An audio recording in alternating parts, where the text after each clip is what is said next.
Merci d'être venu. Il y a du monde et comme dirait un très bon ami curé qui est dans le Pays Basque, il y aura une bonne quête. Pierre Sabalo, je suis né à Lanteval, c'est pas très loin de Saint-Palais. Collège, tout ça, le marché, c'est Saint-Palais, plus que Saint-Jean-Pied-de-Port. Je vais vous décevoir beaucoup parce que je n'ai jamais joué à la pelote basque.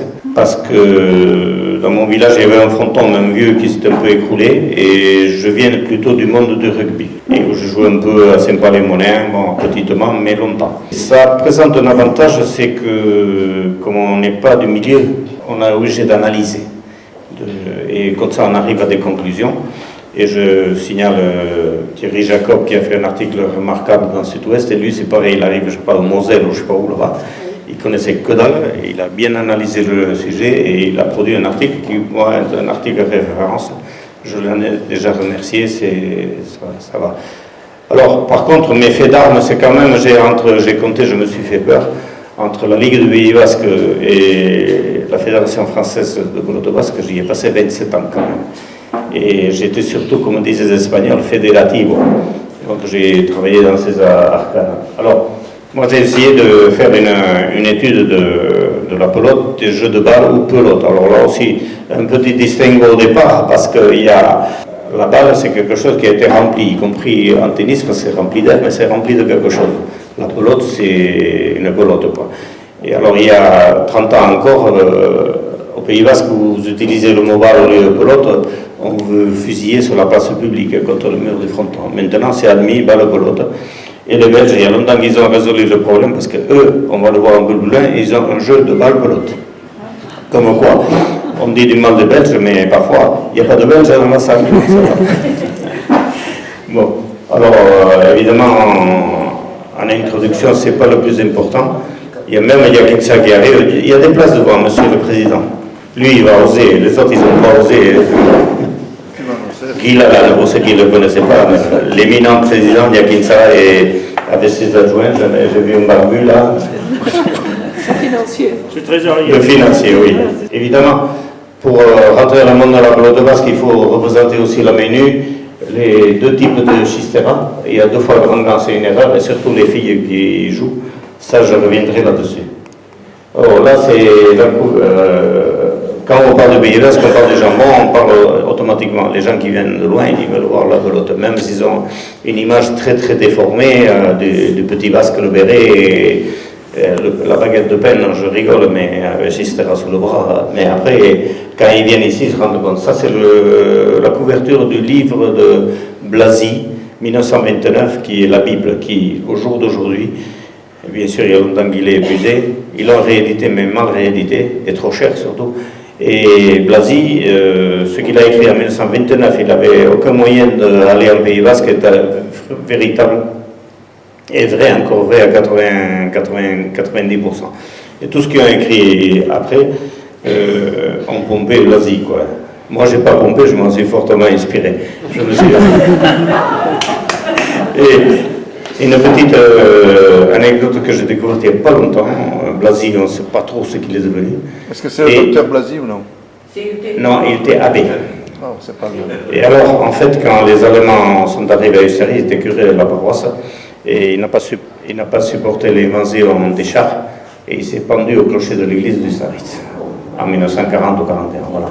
Alors, pour vous dire que le jeu de balle, c'est universel, parce que la balle, c'est un engin qu'on peut avoir à la main, qu'on peut tenir à la main, qui est rebondissant, qui est ludique, donc on la retrouve dans les bas-reliefs égyptiens, sur les poteries grecques, un peu partout. Donc on a joué à toutes les civilisations. Oh, là, ça c'est plus amusant. On a joué aussi en Amérique du Sud, on a dit que Christophe Colomb avait amené la pelote là-bas, en fait on y jouait bien avant. Alors là, ce billet a une petite histoire. Ma femme avait amené une cousine argentine qui voulait voir elle, papa. Et alors dans le bus, il y a un Sud-Américain qui lui donne un billet souvenir, me le ramène à la maison, il y avait ruinas de copa, juego de pelota y escalinata. Elle n'a pas fait exprès, quoi. Donc ça, c'était un témoignage. J'ai pris des dessins pour montrer qu'on jouait face à face de manière directe. Ce qui est faux dans ce dessin, c'est qu'à l'époque où on jouait, Ça, c'était le jeu des vilains, hein, vous savez. Elle était là-bas, évidemment. Alors, ça n'existait pas à l'époque. Hein. Bon, ça, c'est le dessinateur et le gars des Pays Basques, on va lui pardonner. Mais c'était les gens qui jouaient. Ce butoir d'engagement existe un peu partout, on va en reparler. Hein. Et alors, évidemment, il y avait toutes les catégories sociales. Vous les voyez entre les bourgeois. J'ai retenu ça pour ça. Là, et le clergé, quoi. On jouait à longue pomme. On jouait dans les rues également. On va trouver une autre signification de ce jeu dans les rues, dans le pays valenciennois. Et on jouait avec des battoirs, mais ça s'est toujours appelé jeu de pomme quand même, hein, parce que même si on a utilisé... Alors, évidemment, on a beaucoup joué au séminaire du Staris, je sais qu'il y a des anciens élèves ici. On a joué beaucoup dans toutes les communautés. Il y avait des frontons dans toutes les casernes. Parce que je crois qu'il fallait calmer cette jeunesse qui avait des velléités et même des pulsions, on ne sait jamais. Ça s'est beaucoup joué dans les cloîtres de monastères et tout cela. Mais dans toutes les écoles religieuses, même à Paris actuellement, j'en ai visité au moins 3, il y avait chaque fois un fronton. Même si on n'y joue plus maintenant. Hein. Alors là, c'est l'ancêtre du trinquet, si vous voulez, le jeu de pomme, un filet au milieu. Et après ça, c'est... Les galeries, en fait, en haut, je ne sais pas s'il existait. Là, maintenant, ce qu'on appelle le tambour, ce n'est pas du tout le tambour, ça, hein. Ça servait surtout à accueillir les gens qui venaient voir. Hein. Vous avez le jeu de pommes de Saint-André de la Bastide, qui a encore la galerie couverte intégrale. Hein. Et il y avait une galerie surtout au debout, là, et de ce côté ici également. Alors, le grand secret... Comment on compte au tennis? Voyons s'il y en a qui suivent là. Ici, hein? 15, 30. Et pourquoi pas 45? En réalité, au tout début du jeu de pommes, les équipes partaient du fond. Hein? Hop.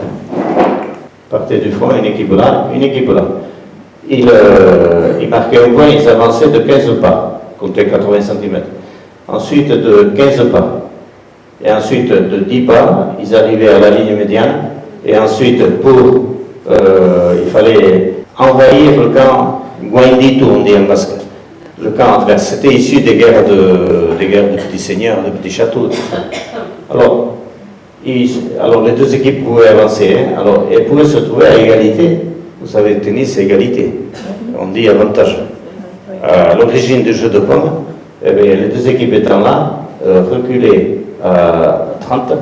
Pour se ménager un espace pour terminer la partie. C'est pour ça qu'au robot, inexplicablement, quand vous êtes à 40 partout, le gars qui est au tableau, plim, plim, plim, il redescend à 30.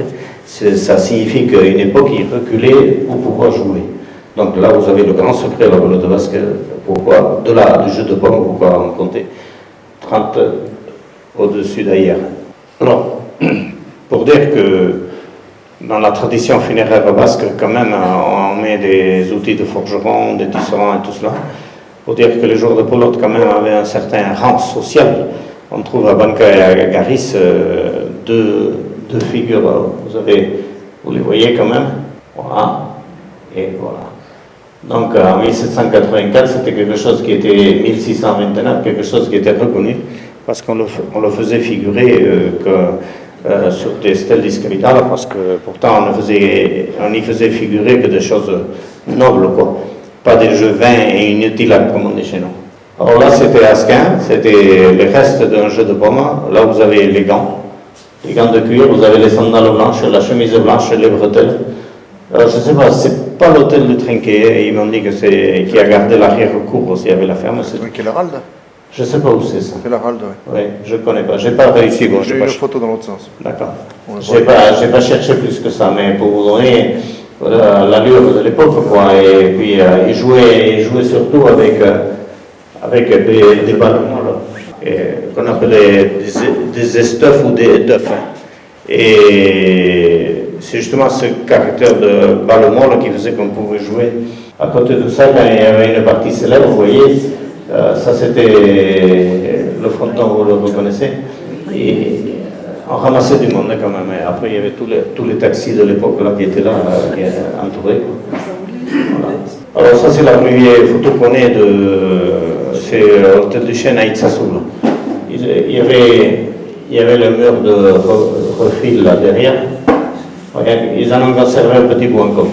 Et donc ils ont neutralisé cette zone, même s'ils ont mis un parking au bout pour garder historiquement. Alors, ce qui est intéressant là, c'est que vous avez les premières schistera à bout carré, qu'on appelait bouléac. Donc c'était plus facile à confectionner qu'avec l'arrondi certainement. Et puis bon, l'atmosphère de l'époque. Hein. Alors, ils reléguaient. L'ancien fronton, il était là et on jouait sur la route. Parce que là, on pouvait pas. Après, quand ils ont fait un nouveau fronton, ils ont pris la place qu'il fallait. Et avec le maire, on a recalibré là et on a fait Rennes à Florencio Varela sur Internet et ça vous crache tout. Alors les filles, nous on a été les premiers en 1980 avec le défunt Jean Etcheverry à faire commencer à jouer les filles et garçons et filles mélangés. Elles jouent au rugby maintenant aussi, vous voyez, les filles ont pris, les féminines ont fait un très beau match à la SB là, dimanche, même si elles ont perdu. Les filles, elles tapaient, elles sont... Et puis on a de très bons éléments. Moi j'en citerai qu'une que j'aime beaucoup, c'est Marie Choussette, la fille Chapelet, la fille Jean-Jacques, qui est X fois championne du monde. Elle est à la ligue responsable et tout, elle est prof de gym en plus, et ça c'est des choses énormes, quoi. Alors dans une délégation, vous avez toujours une bande de filles au milieu de garçons, et c'est un élément modérateur. Et quand on est parti avec des délégations de 52 joueurs, et 78 avec des accompagnateurs, ça fait un élément de modération, c'est assez extraordinaire. Hein. Là, c'est Lisa, qui est aussi maman 2 fois ou 3 fois. C'est admirable parce qu'ils sont profs de gym, mais ils font 2 ou 3 gosses et ils sont championnes du monde quand même. Ça y va, c'est vrai. Alors ça, c'est nos Espagnols favorites qu'on rencontre tout le temps. Alors ça, c'est une Mexicaine, par contre, Frontenis. Hein. Frontenis, à l'allure, elle va taper aussi. Alors, le frontenis, j'ai une raquette, c'est une raquette normale, mais par contre, il double les fibres au milieu, quoi, hein, parce que ça tape très très fort. Quoi. Alors là, on est très très loin des Mexicains, là, ils jouent énormément. Nous, on joue à essayer d'attraper le mur, et elle joue, et les mecs pareil, à essayer de nous hacher sur le fronton, quoi. Il y a une différence fondamentale. Alors la minute, bien sûr, vous voyez, je suis revenu à Villars, et après à Ainoa, vous voyez le mur initial, hein, le mur de refil, on ne sait pas trop à quoi il servait, mais il y était. Voilà. Alors on jouait avec les gradins aussi, ça c'est assez rigolo, parce que si vous pouvez faire un point en mettant une pelote irrattrapable, bon, ça n'existe plus, on a tout standardisé. Et, bon, bien sûr le trinquet, ancien et moderne Asparin, qui est fermé, qui met l'OAC, l'a racheté, l'entreprise d'aéronautique, et ils vont le retaper. Trinquet Beria. Et bien sûr... alors ça, Pierre Istarac, le mur à gauche, moi je l'aime beaucoup parce que ça fait un peu l'ambiance église aussi avec les galeries. Et il avait été construit par le père de Dominique Boutino, là, qui a été président de la fédération pendant longtemps. C'est un très beau monument. Bon, Raïraï, bien sûr. Alors 54 à 64 mètres. Et on va au Mexique, le dernier championnat du monde, et on avait Irastorza, je ne sais pas si vous le connaissez, 1m95 ou 96, avec Garcia à l'avant qui doit faire que 1m94. Et les frères Valdez, ils devaient, deux chars comme moi, ils devaient à tout prix gagner. Au Mexique, c'était favori, ils nous ont collé un Rayala de 49 mètres, qui n'était même pas réglementaire. Bruno lésé avec un B, vous savez. Et n'empêche que les cocos, Garcia, il m'a cassé 3 gants devant, mais c'est pas grave. Et bien, à 33, il y avait le public qui quittait la chose parce qu'ils ont pris une raclée malgré leur... Alors, on vient aux anciens murs qui existaient en Pays Basque. Alors, là, au château de Londaï, c'est hier, par hasard, je l'ai vu en passant sur la route au rétroviseur, j'avais ce petit mur. En fait, c'est sur le côté du château, donc il y avait une aire de jeu de longue borne et il y avait un petit mur de refil entre la bergerie et l'étable. On rentre dans les choses un peu cocasses. Ça aussi à Bascassan, là où il y avait la Benoîte, et ça jouait sur la route aussi. Donc il y avait au départ que le petit rectangle de pierre de taille. Alors là, c'est hier en haut à Paydi, le mur de, vous le voyez, le mur de rebond, et repère blanc, et c'était ça en fait. Maintenant le mur il est de l'autre côté, hein. Mais donc, on a eu beaucoup de frontons aussi dans, ça c'est le fronton principal de Saint-Jean-Pied-de-Port. Et bien, ah bon, oui, il faut chercher là. Mais, comme vous allez tous les jours à l'hôtel des Pyrénées là, vous regardez un contre ici, il y a la mairie, il y a tout le long. Et c'est la place des jeux de pommes d'ailleurs. Donc ils jouaient en travers là. Et ils sont toujours les pierres, vous n'avez qu'à vérifier le prochain coup. Vous partez avec des devoirs comme ça à la maison. Alors ça c'est un palais, c'est pareil. La place des jeux de pommes, ça c'est un Siguri chez Kyo qui est le bar. Parce qu'avant c'était le forail là. Et un jour il a décrépit pour refaire la maison, il a trouvé ces pierres là. Il ne savait pas qu'elles existaient, donc il les a laissées. Et Garay, qui est un fouineur du diable à Saint-Palais, il a trouvé dans les choses, ils avaient eu l'autorisation d'ouvrir des fenêtres sur le côté en 1890 ou 95, à condition de fermer les fenêtres s'il y avait des parties de pelote. Saint-Palais, vous le verrez aussi, là où il y a les 3 hôtels là. Alors là, c'est un petit mur comme ça, alors il faut jouer là déjà. Et sur la place de la Cara, mais ça devait être une bonne source parce que la maison derrière, c'est la maison natale de Caricart. Alors on a connu déjà les parents, les enfants qui jouaient, donc alors c'est très joli. Bon, ça a été retapé depuis, Yakin ça connaît bien parce qu'on a fait un livre sur Amarot Sukos, la benoîterie à Sukos. Celui-là il est vieux, je ne sais pas de quand il a été, pourquoi il a été fait. Mais... Alors évidemment, Art déco, la Villa Leora à Sigo, et la dame qui possède la chose nous visiter la maison. Et puis on lui dit, c'est remarquable, ils ont fait un fronton très artistique. Pensez donc, alors ils avaient fait ce fronton parce que c'est pour cacher, je ne sais pas quoi, la ville ou quoi. Casino Saint-Jean. Pour cacher le verre. On a presque lusien là, il va nous dire. Donc c'était pour cacher la vue qu'il y avait, donc nous on pensait que c'était pour faire un effet de style, bon, on se trompe quoi. On a une innocence qui nous protège. Alors là c'est le fameux fronton de Percagne aux Aldudes. Vous savez que Percagne était poursuivi par la police et Percagne d'un coup de pelote, il avait tué le chef de gendarmerie, Guarda qu'on disait en basque, alors je ne sais pas que c'était douanier ou quoi, et il s'était enfui dans la montagne. Manque de peau, on n'a jamais trouvé de traces de Percagne, il a dû s'évaporer, je ne sais pas quoi. Alors il y a la légende d'histoire, je n'entrerai pas là-dedans, c'est assez compliqué.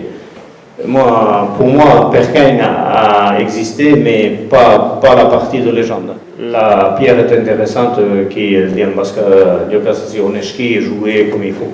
Alors ce trou-là, je le trouve magnifique parce qu'il n'a rien à faire là. Vous savez ce que c'est ça? Le bâtiment derrière, c'était la gendarmerie. Et c'est le trou des chiottes, enfin le trou horizontal, pas vertical. Et il voulait avoir vu. Et depuis, ils ne l'ont jamais rebouché parce qu'ils aiment bien l'histoire, quoi. Parce que l'administration française n'a rien à cirer de la partie de Villefranche.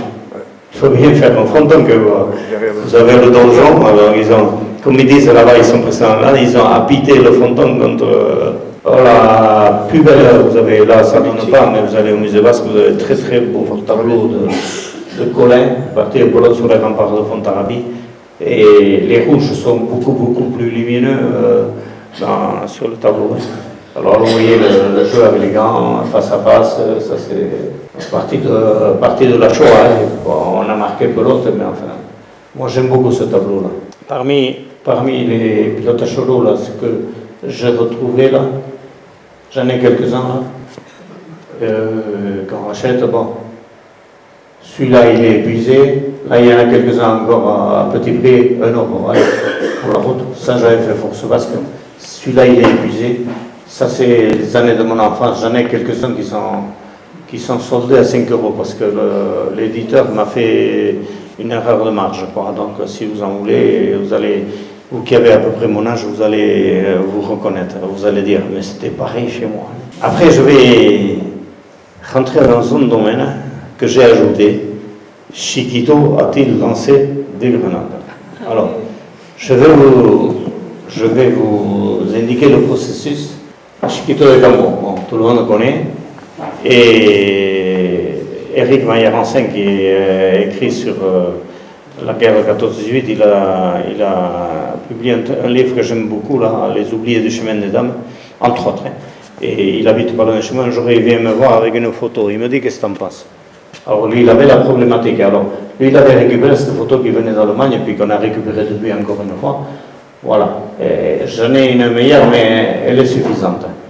Qu'est-ce qui se passe? D'abord, c'est pas Chiquito, hein, d'accord? Si vous regardez bien l'engin qu'il a, aïe, vous qui avez découpé du trèfle pour les lapins quand vous étiez enfant comme moi, Vous allez reconnaître la faux, hein, le talon de la faux. Et après, il y a un petit mancheron aussi là. Et après, il y a une gouttière qui a été montée dessus, quand même courbe. Et le gars, il a des grenades qui sont rondes. Alors on nous disait, non, c'est pas possible. Il fallait 4 ou 5 pas pour lancer la grenade dans les tranchées, c'est pas possible. Et dès qu'il n'y avait pas de grenade ronde, bon, moi je dis au gars qui m'a dit ça, tu sais, quand ils font le pic à robot, ils prennent pas 4 ou 5 pas pour le volement. On ne peut pas lutter. Et les grenades rondes existaient effectivement. Et alors, M. Diakinsa et son président, qui ne reculent devant rien, un jour nous convoquent sur la plaine de foot de Cibourg.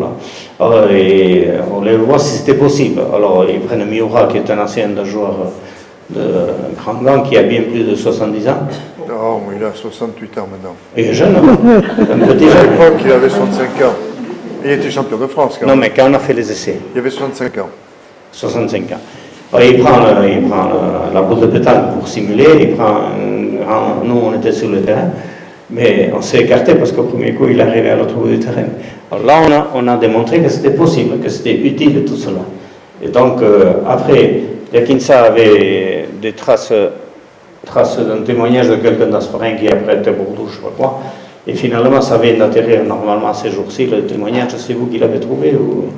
Non, je l'avais depuis un moment et il a paru dans le dernier bouquin de Diakinsa, sorti la semaine dernière. D'accord.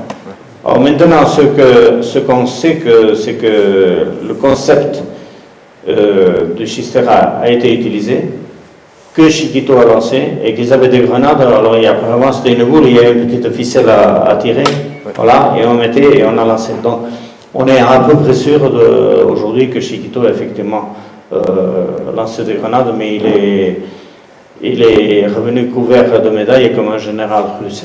Donc moi, à mon niveau, j'ai terminé. Par contre, j'attends vos questions.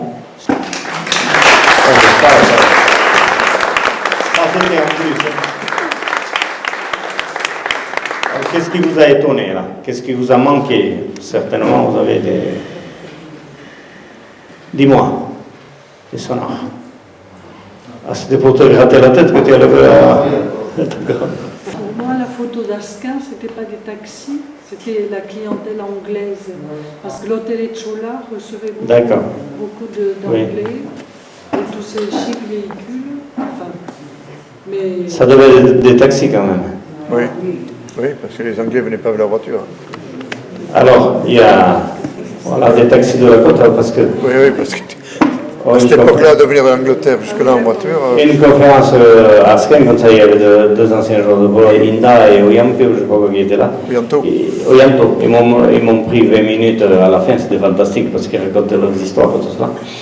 Et un jour, il y en a un qui travaillait dans une pharmacie à Saint-Jean-de-Luz et qui devait jouer la partie à Asquin.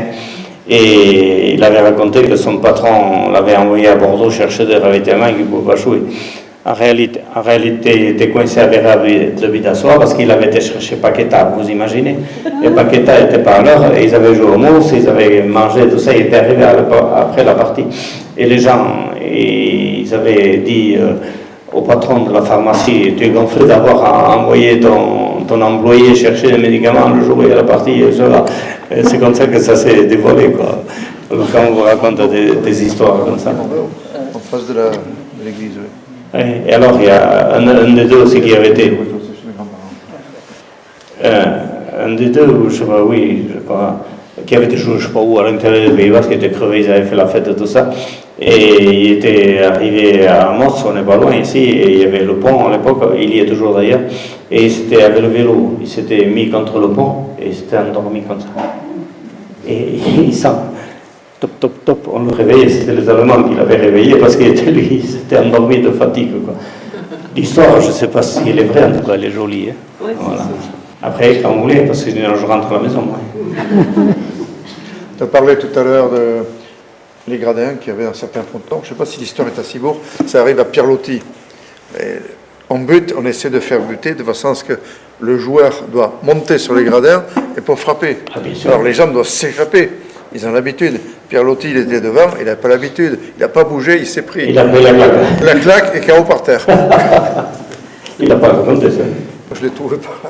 Non, vous voyez, le fronton d'Ainoa, le fronton de l'ancienne de Sarre, ce sont très typiques parce qu'il fallait jouer avec ça. Quoi. C'était fantastique. Moi, j'ai vu, il y a des Daniel Vélez que certains connaissent. Il n'est pas toujours commode, mais il y a des photos extraordinaires.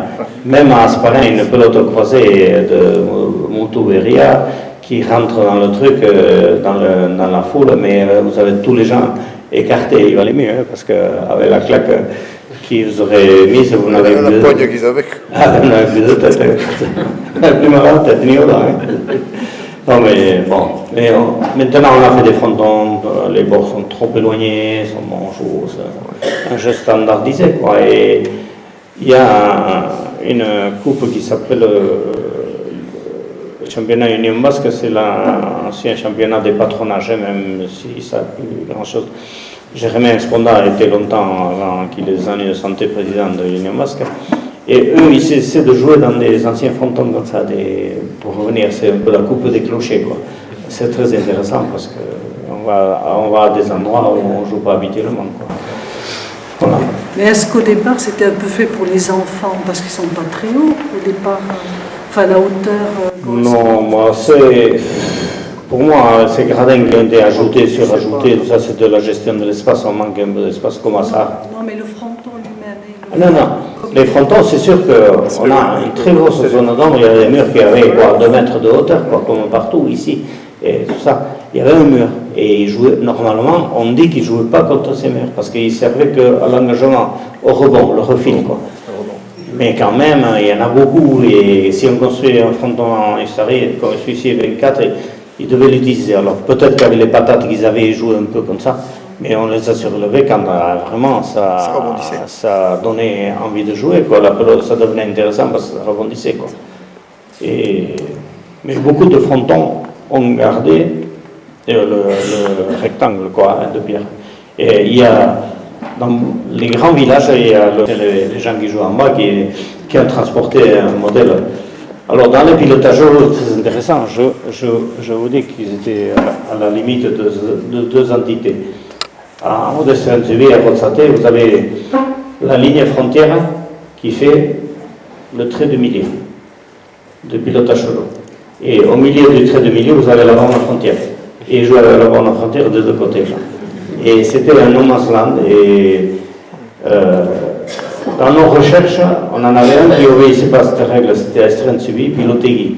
Là-haut, ce n'était pas une frontière de commune. On s'est rendu compte que en 1847, ils ont refait les lignes de Saint-Zubi qui a été créée, et avant c'était la limite entre l'écume mairie et je ne sais pas quoi. Donc Pilotegui, on a retrouvé par la suite le vrai phénomène, quoi.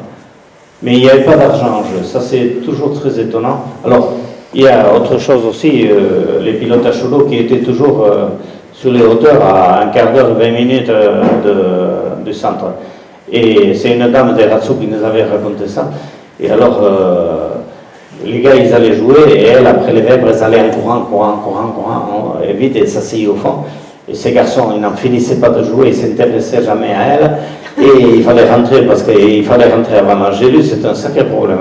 Madame Arrossa, elle est décédée maintenant, elle nous a raconté tout ça, quoi. Et dans beaucoup de villages, vous avez ce fronton, cette place, je veux dire, qui est au-dessus, qui était une place libérée, et où les jeunes, il fallait bien qu'ils se retrouvent, et ils allaient goûter, chanter, jouer à la balle et tout ça, quoi.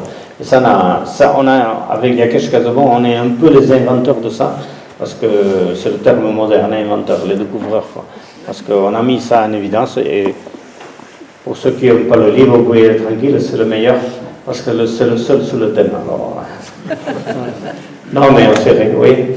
Est-ce que les responsables de la pelote poussent pour que ce sport soit reconnu pour une spécialité pour les Jeux Olympiques? Alors je rigole tout doucement, j'ai passé... Non, c'est moi qui rigole. Ça a été à un moment, il y a eu démonstration. J'arrive parce que Démonstration. c'est mon côté provocateur. La pelote ne sera jamais olympique parce qu'il faut 50 nations. Et en raclant les fonds de tiroir, on arrive à 15 ou 16. Par contre, la pelote a été invitée effectivement à Mexico. Et à Barcelone. Et à Barcelone. Et à Barcelone, j'aime même vous dire qu'ils ne sont pas ennuyés, parce que le quartier du port les remplace, ils connaissaient. Alors, voilà. Par contre, ça a été une magnifique aventure pour ces jeunes. Ils avaient la tenue avec le canopy et tout. Ils ont vécu avec les grands champions, tout ça. C'est de l'invitation, c'est tout. Et ça n'ira jamais au-delà parce qu'on n'a pas les moyens. Bon, mais il y a eu quand même des noms, Béraud d'Aran. Oui, mais c'était toujours sur invitation. Démonstration, sport de démonstration. Sport de démonstration. Et c'est pas possible. Ils ont ramené des médailles, je les ai montrées dans ma classe. Mais bien sûr, bien sûr. Les médailles, ça c'est... Mais c'est pas médaille olympique. À l'époque, Mais- c'était il y avait eu l'ISA. Comment? À l'époque, au Mexique, tu avais Checouen, l'ISA, Oui. et Choquina. De Barrette, de Rotterdam, Millet. Ils avaient joué des démonstrations. Ben oui, donc, Après, c'est toujours intéressant parce que c'est le pays. ça permet une petite aventure pour nos petits joueurs d'ici qui ont un horizon très limité, quoi, hein. Ça, alors nous, à la fédération, moi j'ai passé 20 ans, je ne sais plus combien là, mais c'est vrai qu'on n'a pas fait de gros efforts dans ce sens non plus, hein. C'est vers les jeunes, vers les handicapés, alors là je regrette, mais on s'est contenté beaucoup de gérer, je dis nous, hein, je me mets là-dedans de gérer l'existant, quoi, et sans ambition, je dirais. C'est le grand drame. Les paris, quand ont-ils commencé? Alors les paris, il faut distinguer deux choses. En France, vous n'avez pas le droit d'organiser des paris, contrairement à l'Espagne. Par contre, rien ne vous interdit de parier de vous en moi. Ce qui est interdit, c'est de prendre les paris, quoi. Alors, on a autorisé les paris à Pau, et c'est le seul endroit à ma connaissance, parce que, alors c'est le PMU qui est, et au Mexique c'est pareil, hein, c'est la société des courses, parce que le Rayala il est resté fermé pendant 30 ans, c'est la société des courses qui a les paris en main. Alors, comme il fallait que le Rayala de Pau soit dans un enceinte de champ de course, comme c'est pas très loin, ils ont modifié la clôture. Ils n'ont pas pu déplacer le Rayala, c'est un peu lourd. Voilà. Donc, on a pu faire officiellement des paris. Ça ne va pas très loin. On n'a pas ça va mieux au sud. Et encore que ça se casse la figure un peu au sud. Au sud, vous avez les bottiglieros. Quand vous allez voir une partie, au début, vous n'entendez que. Vous les avez vus les. Non, c'est pas. Alors, quand ils font un pari, là, ils vous donnent une souche comme ça, vous dites, alors ils ont une pelote de tennis creuse, ils vous l'envoient. Vous prenez le billet, vous renvoyez la pelote. Mais ça c'est interdit. Après, ça parie, il y a eu des paris terribles. Hein. Après, c'est toujours le même. Je pense qu'ils pariaient dans les deux sens, hein, que l'un dans l'autre. Vous avez, pour ceux qui sont de la côte, il y avait le gang des Mercedes du Rhin entre Escoura et l'autre, je vois le boulanger, comment il s'appelle là. Enfin, bon, vous les voyez le lundi à la Saint-Jean-Pierre, il y avait 3 vieilles Mercedes qui se suivaient, là, ils allaient parier. Suggestive, voilà. Mais ça faut pratiquer en douce. Moi, je sais un nom à Saint-Jean, au Maïtena, c'était une autre époque quand j'étais enfant. Ouais. Il s'est ruiné. Oui, mais ça change. En pariant. Oui, bon, il y a toujours. Il y en avait qui pariaient. Il y en a toujours, il y en avait partout. Et régulièrement, même à Saint-Jean. un jour, on a. Ils pariaient là-bas. Un jour, on a une attachée du ministère, la Sandrine Roux, ancienne joueur de foot, là, qui était descendue, parce qu'avant de monter au ministère, on avait quand même 20 ou 40% du budget là-bas. Hein, et elle descendait toujours avec un inspecteur de Bercy, quoi. Et un jour, ça tombait bien, on a mangé là, tout ça, et elle dit, on va vous amener à Saint-André. Bon. Alors évidemment, on arrive dans la cour, et on connaissait Téluré, Fredo. Et c'est vous, la gonzesse qui vient du ministère. Alors, il avait amené, il avait payé un beau et tout ça. Et il avait fait lancer le football. Vous connaissez Jorovic dans Jeanne d'Arc, l'actrice, c'était aussi belle qu'elle. Elle était enfant, elle avait lancé le taureau, les autres, grand respect. Hein. Et après, les vieux l'avaient pris entre eux, là. Il lui expliquait tout, un accueil fantastique, quoi. Mais je pense qu'avec tout ça, quand on est remonté quelques semaines après, on a dû avoir 1 ou 2 ou 3% de plus. C'est pas grand-chose, mais n'empêche le côté affectif qu'on installe. Et après, je l'ai ramené à l'aéroport, ils étaient les deux derrière, ils disaient, et dire qu'on va aller s'enfermer dans cet immeuble. À l'époque, ils étaient à la rue Olivier de Serres, encore tout ça, alors que ce beau pays et tout ça. C'est pas que le sou, il y a tout ça qui joue, quoi. Il faut. Voilà. À partir de quand y a-t-il eu des joueurs professionnels? Oh, c'est compliqué là. Entièrement professionnel, il y a longtemps qu'il n'y en a plus en France. Il y a eu. Et en Espagne, ils sont professionnels. Alors, ils sont maintenant en statut d'indépendant, comment on appelle ces artisans qui ont auto-entrepreneurs, un peu comme ça. C'est-à-dire, ils paient directement leur. On a réussi à faire un statut, on bataillait beaucoup là, avec les écarteurs hollandais. Là. Et finalement, il y a un statut un peu bâtard, parce que c'était aux fédérations à payer les cotisations et tout, pas rigoler, quoi. Et, déjà que c'était juste. Et alors on avait réussi à établir un statut commun aux écarteurs et aux joueurs de pelote. Là maintenant, et alors un jour il y avait Radio Irlegui qui faisait des gags, moi je me suis fait avoir par je ne sais plus quoi. Et puis il y avait Michel Joubin, dont le fils joue maintenant en Espagne, mais à l'époque il jouait, il gagnait pas mal de pognon, costaud comme ça. Et un jour un gars qui l'appelle, je suis monsieur, un peu, il avait un nom particulier, oui, wow, il se foutait de sa gueule, tout ça, le Petzelo, tout ça. Arrêtez, bon, je vous conseille de venir jeudi prochain à 15h aux impôts. C'est pas du tout la blague, c'était l'inspecteur d'impôts qui l'a fait. Je sais pas du tout comment ça s'est arrangé. Et puis tiens, il a fait un peu son nom, il s'est foutu de son nom et tout, l'autre tranquille.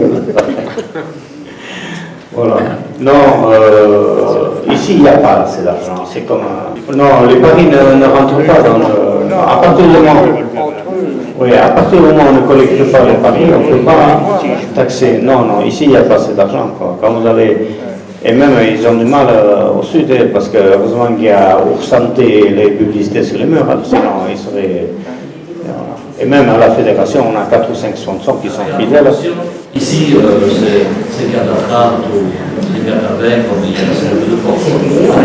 C'est 140, 150, c'est autre chose. Après, c'est notre joueur à Saint-Jean, mon nom, il a gagné 600 euros. Oui. Après, Saint-Jean-Bégois, c'est un cas un peu particulier parce qu'on a des gens qui continuent à organiser le lundi, c'est une transition. Je sais que c'est très difficile de ramasser un peu de monnaie et tout ça. C'est Saint-André qui était traditionnel parce qu'il commençait à 16h10 parce qu'il fallait qu'il finisse à 18h parce que les bus ils repartaient à la campagne. Maintenant, quand vous avez 60-70 personnes à Saint-André, c'est joli, quoi. C'est difficile. Et là, même sur les finales de la grande semaine, on voit ce que ça, l'argent va au club, parce qu'ils ont du mal aussi, les clubs.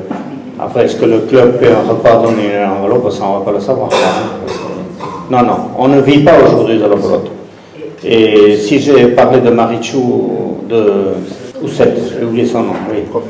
Oussette Chapelet et les arts qui sont profs de gym, on leur a gonflé la tête une époque à la DTN et tout ça en leur disant oui, à la pelote vous allez arriver, oui, à la pelote. Et il y a beaucoup qui sont embarqués dans des filières STAPS et tout ça, au bout d'un an ils étaient pliés, quoi, parce qu'ils pensaient qu'ils allaient arriver le doigt, alors je pense, quoi. Mais à côté de ça, moi ces filles je les admire parce que elles sont profs de gym, il y en a 4 qui sont profs de gym, et avec 1 ou 2 bébés ou 3, et bon, un championnat du monde quand même, et c'est admirable, quoi. Le mot Tiango, il existe toujours? Le tango. Tiango. Celui qui, quand il y avait les paris et que le joueur faisait Tiango. Non, je ne connais pas. Ah, non, c'est pas moi qui ai vendu. Et bien. Je m'approche de la dame. Tango. Quand il y avait Tiango, on disait, c'était quand un des joueurs faisait exprès de perdre parce qu'un des parieurs lui avait promis. Et voilà. Et on disait, la partie. C'est fini. Mais t'as dit Tiango. Lui, il ne va pas me contredire. À Saint-Jean-Pied-de-Port, quand il y a une partie de l'année importante qui était à la porte du fond, comme ça. Il y a un petit signe comme ça, tranquille, mais ça c'est fini. C'est fini tout ça, bon. Mais il y avait des codes qu'on a du mal à capter, quoi. Mais il était mal vu, celui qui avait fait Tiango. C'est normal, mais vous imaginez, il m'aurait fait ça à moi. Mais c'était dans des parties d'amateur. Oui, c'est pas comme moi. Mais, moi je viens de la campagne là-bas, vous savez, on n'assistait pas. Parce que moi j'allais voir celui qui était le meilleur joueur pour moi, quand il jouait en amateur, et quand il avait le temps. Moi je trouvais mon père très fort. Quand j'avais un petit moment, j'allais le voir. Je vous avais dit que j'avais connu le Trinquet-Gélos. Là, j'ai pas mis une très belle photo de ce trinquet en jeu de pommes, d'un tableau de je sais pas qui là. Pasquier ou je sais pas qui. Non, c'est pas le Trinquet-Gélos, c'est le Trinquet Sarasola. Il m'embête aussi, il me contredit. C'est bien, tu apportes à mon moulin. Il est au musée basque, oui. Oui, c'est vrai qu'il est beau. On voit très très bien ça. C'est là où était le cinéma Le Rex. D'accord. Alors, la pelote basque au musée basque est totalement ratée. Parce qu'il y a un alignement d'objets. Le musée, il faut que vous passez comme ça. Le musée, il faut que vous rentriez.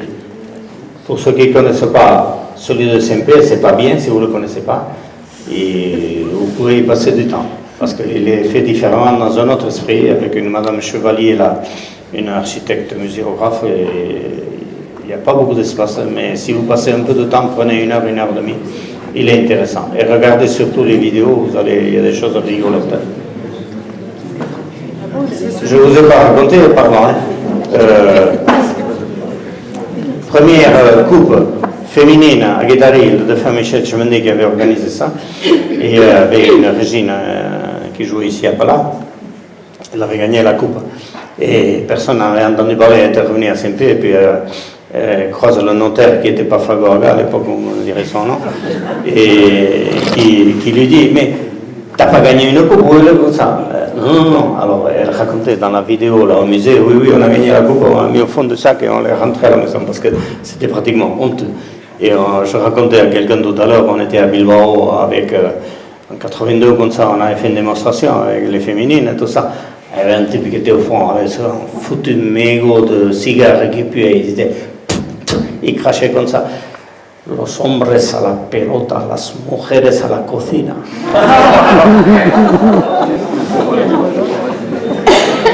Alors là, pardon.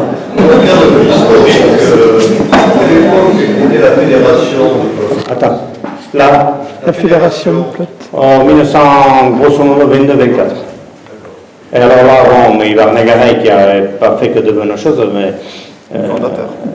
Il a fait des appartements parce que Guy a acheté là. Non, je déconne. Non, c'est à côté, c'est pas chez Ibar. Et il avait essayé de rassembler, alors les clubs ils s'inscrivaient pas. Et alors à Sparin, ils ont toujours le temps, il n'y a personne dans Sparin ici. Et 2 ans après, comme ça, ils arrivent à la fédération. Gouquet, qui parle basque quand même. Gouquet, Verga, Doaika, Chartou, a fait la Hortan, je vous traduirai en français. Et le secrétaire qui était Serducie, c'est une batachounak, Serdu Isena. Esdu Isenek, alors comme il était arrivé 2 ans en retard, il dit Emendo, no is right. Alors, quand ils arrivent au secrétariat, le secrétaire, il était arrivé en retard, le gars il dit il faut bien qu'on rentre, oui, quand même. C'était juste un truc. Et le gars il a dit vous avez bien un nom à votre association. Et il dit on n'a pas de nom, bon, puisque vous arrivez là, on va dire Noisbet, c'est un jour peut-être. Quoi. Et ça s'appelle toujours la Noisbet, n'est-ce pas? Il y a des petites histoires comme ça. Le trinquet qui est en vente à Itzassou, là, ils sont un peu en bis là, pour une bêtise. C'est la famille ETPM là, qui vend ça. Là. Et ça s'appelle le trinquet Balaki. Alors, celui qui connaît la définition, il se tait déjà. Non? Parce que les curés, ils avaient fait le mur à gauche en haut. Et lui, le maire au conseil, Naïsset, c'était le maire, le père de Philippe actuel, qui était maire, il avait décidé en grand secret de faire un trinquet pour contrebalancer ça. Et quelqu'un dans la chose avait dit, parce que Naïs, il parlait pas basque, c'est un bordelais, quelqu'un m'avait dit, Pesach Balaki. Alors, si le curé le savait. Alors, Naïs, il avait entendu Balaki, c'est très joli, on l'appelait Balaki. En réalité, toute la phrase de Réa, si le curé le savait, Pesach Balaki. Bon, des petites histoires comme ça, vous en avez, quoi. Je suis pas venu pour ça. Oui, j'étais rentré à Véloc et le final, c'est un peu de pauvre, il était déjà séminariste en son temps, Et Ivan Garin avait fait jouer un plan. Ouais. Et le curé Donetsk, à l'église, Ouais. le fameux Donetsk, lui avait écrit une lettre incendiaire. Et il lui avait répondu, je te renvoie la lettre, je savais que tu étais un âne, mais je ne veux surtout pas garder la preuve. Et vous avez vu la main de l'arrière-grand-père, là. Il m'a raconté une dizaine d'années, il était curé de banca, et comme j'allais à l'école voir les gens, je me garais devant chez lui. Alors s'il me chauffait, j'avais le café, j'avais pas. Et il m'avait raconté que, à Pessac, Choutana et Quinta, ce qu'il y a un problème, on jouait avec le soutane, mais on n'avait pas de problème. C'est que les gens, ils ne savaient pas, c'est qu'on avait des soutanes plus légères, qui étaient plus courtes seulement. Ils avaient une autorisation, et il devait me trouver la lettre, il n'a jamais cherché, tout ça, il n'a jamais trouvé. Et il avait une autorisation de l'évêché qui joue avec la soutane à condition que dessous ce soit du noir, parce que s'il tombait sur les porticates, il ne fallait pas montrer des effets blancs, quoi. Ça aussi, c'est l'histoire de la pelote, quoi. Il fallait voir jouer quand même en tenant la soutane du même. Éramos féministes du coton tellement léger que, avec la sueur ici, il m'a dit crash catholique, il disait. Je ne travaille pas, il m'a dit crash catholique, vous avez compris. Voilà. Le trinquet du golfe de Biarritz aussi est à vendre. Bon, le trinquet du golfe, le problème est simple, vous avez Tchorga que je connais bien en plus, et on a voyagé ensemble, et il a un bien à vendre, il a un acheteur. On ne va pas aller chercher plus loin. Maintenant, si tous ceux qui veulent garder le trinquet parce que s'ils alignent la monnaie, il n'y aura pas de problème. C'est un petit peu le même problème à Issasou, c'est un peu différent, c'est une question d'argent. À partir du moment où le vendeur il a la monnaie devant lui, il aura. Et puis là où c'est 600 000 au moins, hein. Je ne sais pas bien, je ne connais pas le prix. Hein. Mais la fédération, elle peut rien. Enfin, avec quoi? Allez, l'argent d'où? Je peux vous en parler, j'ai fait 9 ans de trésorerie. Alors, non, il n'y a pas d'argent disponible. Il n'y a pas d'argent disponible. Non, je ne connais rien. Non, il est plein de villes. Comment? Il est plein de villes à Biarritz. Il y a eu un très bon article dans Souteuse de Christine à la maison. Non, moi je ne connais rien. Qui a très bien défini le problème là, des Tchorga. Ils étaient les deux avec Carmen là, devant, sur la photo dans ce toit. Il a bien ça clôt tous les débats pour moi. Il a un acheteur, il a besoin de vendre, il a le voyant et. Le programme que la loi réhabilite le trinquet. Oui. Il a dit. Le trinquet Béria, Oui. a été racheté par la loi, l'hôtel, le restaurant et le trinquet par l'entreprise la loi. Je connais très bien. Je connais très bien Chariton. Et c'est pas un ami parce qu'on ne pédale pas dans la même catégorie, mais enfin c'est une bonne relation. Et ils n'ont pas payé cher, j'ai oublié le prix, mais. C'est pourri, hein. Alors la loi de l'entreprise aéronautique a acheté l'hôtel Berria le Trinquet et ils veulent faire un centre pour accueillir les espoirs, tout ça, beaucoup de choses, quoi. Si ça va au bout, c'est énorme. Mais ça arrive avec des fonds privés. Oui, mais je l'ai vu, on en a parlé, on s'est rencontré 2 fois avec Chariton. Oui, il a acheté un avion, il s'est roulé, il a 400 ou 700 employés, c'est. Ou 1200. C'est pour ça que je dis qu'on ne pédale pas dans la même catégorie. Non, on se connaît bien avec lui. Pour d'autres raisons. Voilà. Bon, c'est vrai que ça fait partie du patrimoine, donc c'est un peu dommage, ces frontons. Non, pour le cas du trinquet du golfe à Biarritz, ça fait partie du patrimoine. Non, mais je reviens à celui-là. Si quelqu'un doit s'intéresser au patrimoine, c'est une municipalité. Et là, je pense qu'à Biarritz, ils ont déjà apporté que ça, c'est pas une des priorités. Non, mais moi je ne parle pas de ça. Non, il s'associe pas. C'est dernièrement qu'il y a eu un article. Il s'associe pas. Alors, moi je connais les signataires. Il n'y en a pas un qui est capable d'avancer 100 euros. Pardon? Les signataires de la pétition. Il n'y en a pas un qui va mettre 100 euros. Moi, le château de Charles, j'ai mis 100 euros. C'est autre chose. Non, mais ça c'est regrettable dans ce sens, ça fait partie. Bien, nous allons applaudir une. Oh non.